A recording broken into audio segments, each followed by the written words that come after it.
Hello guys, another day, another update tayo sa mga laga nating isda. So ngayong araw, update na naman tayo ulit sa beta na brinid natin. So ito na yung female. Yan.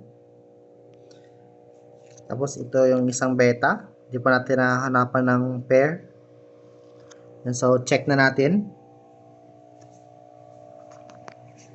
Ayan o, andyan siya. Check na natin yan.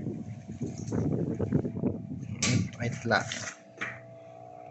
Dahan-dahan lang para hindi mabulabog yung mga fry.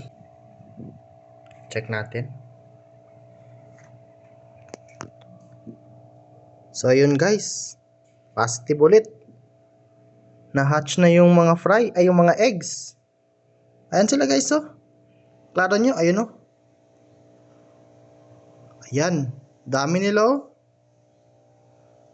Daming na-hatch.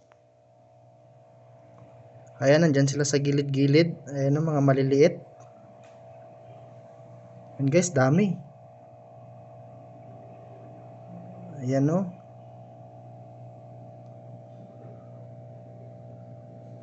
Ayan oh, ang dami-dami. So ito guys, pastayin pa natin ng mga ilang araw bago natin alisin ang male. Antayin muna natin sila yung mag free swim na. Ayun o, binabantayan ng male yung mga fry. So yun guys oh, check oh.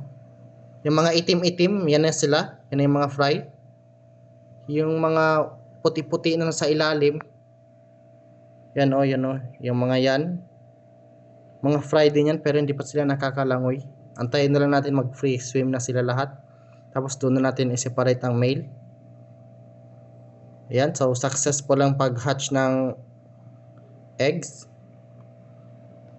So yun guys, quick update lang tayo. Successful ang pag-breed natin. Yan, ito yung female ulit. So yun guys, update ko na lang kayo ulit ng ilang araw pag-aalisin na natin tong male. So yun lang.